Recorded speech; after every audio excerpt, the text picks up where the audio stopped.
India में हर 1 घंटे में 4 लोगों को हार्ट अटैक आता है और इसमें सबसे ज़्यादा यंग लोग और फिट लोग आ रहे हैं।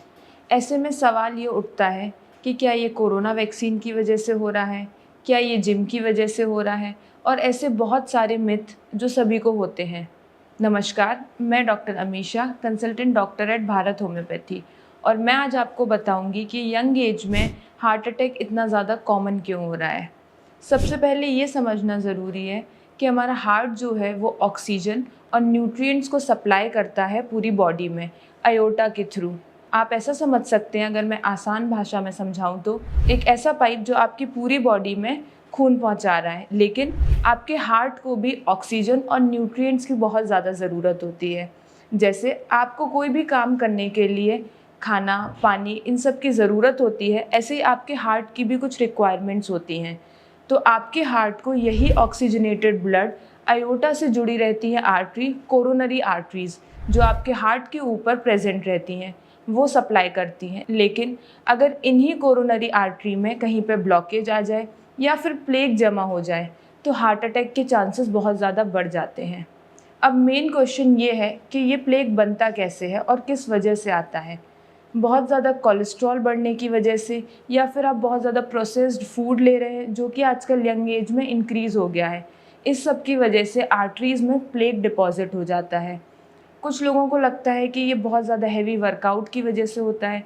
तो अगर आपकी जेनेटिक प्रीडिस्पोजिशन, यानी अगर आपकी फैमिली हिस्ट्री में किसी को हार्ट रिलेटेड कंप्लेंट्स हैं, तो हाँ, आपको जिम कम से कम करना चाहिए। और जो आप प्री वर्कआउट लेते हैं, इसमें कैफीन प्रेजेंट रहता है जो आपके हार्ट को डैमेज कर सकता है। तो ऐसे पेशेंट्स जिनकी फैमिली हिस्ट्री में, यानी कि मदर, फादर या आपकी दादा, दादी, नाना, नानी, किसी को हार्ट रिलेटेड प्रॉब्लम्स रही हैं, तो आपको जिम करते टाइम ये याद रखना है कि आपको बहुत ज़्यादा हैवी वर्कलोड नहीं करना है। मैंने अपने पिछले कुछ वीडियोज़ में भी आपको बताया था कि आपको कूल ऑफ पीरियड और वार्म अप पीरियड रखना है। एक और बात का ध्यान रखना है, वो है स्मोकिंग। आजकल के यंग एज में स्मोकिंग बहुत ज़्यादा इंक्रीज़ हो गई है। स्मोकिंग से आपकी जो आर्टरीज़ हैं, उसमें जो एंडोथीलियम होता है वो डैमेज होने लगता है, और उसकी वजह से आपकी आर्टरीज़ जब डैमेज होती है, वहाँ पे प्लेक का फॉर्मेशन होता है और आपके हार्ट तक ब्लड सप्लाई नहीं पहुँच पाता। और जब आपके हार्ट तक ब्लड सप्लाई नहीं पहुँच पाता तो हार्ट अपना काम नहीं कर पाता, हार्ट पर ज़्यादा स्ट्रेन पड़ता है, जिसकी वजह से आपको चेस्ट पेन, सांस फूलना, ऐसे कुछ सिम्टम्स आते हैं। और एक और सबसे ज़रूरी बात जो मैं अपने हर पेशेंट को बताती हूँ, 3 वाइट पॉइजन जो आपके लिए जहर की तरह काम करते हैं, चीनी, नमक और मैदा। अगर आप इनका सेवन बहुत ज़्यादा करते हैं तो ये आपका कोलेस्ट्रॉल भी बढ़ाते हैं और आपका प्लेक फॉर्मेशन भी इंक्रीज़ करते हैं। हमें पूरे दिन भर में 30 ग्राम से कम चीनी लेनी चाहिए, लेकिन एक इंडियन डाइट में 2 कप चाय में ही इतनी चीनी का सेवन हो जाता है, जिसकी वजह से कोलेस्ट्रॉल डिपोजिशन, ट्राइग्लिसराइड्स का बढ़ना, जिसकी वजह से कोलेस्ट्रॉल डिपोजिशन और ट्राइग्लिसराइड्स भी बढ़ जाते हैं। मैदा, जिसमें कोई भी न्यूट्रिशनल वैल्यू नहीं होती, ये हाईली प्रोसेस्ड और रिफाइंड फूड होता है, जिससे आगे जाकर आपकी आर्टरीज भी डैमेज हो सकती है और आपके हार्ट में भी प्रॉब्लम हो सकती है। तो ये थी कुछ चीज़ें जो मैंने आपको बताई, जिनका आपको ध्यान रखना है अगर आपको हार्ट अटैक से बचना है। इसके साथ साथ अगर मैं कुछ एड ऑन्स बताऊँ तो स्ट्रेस आपको कम से कम लेना है।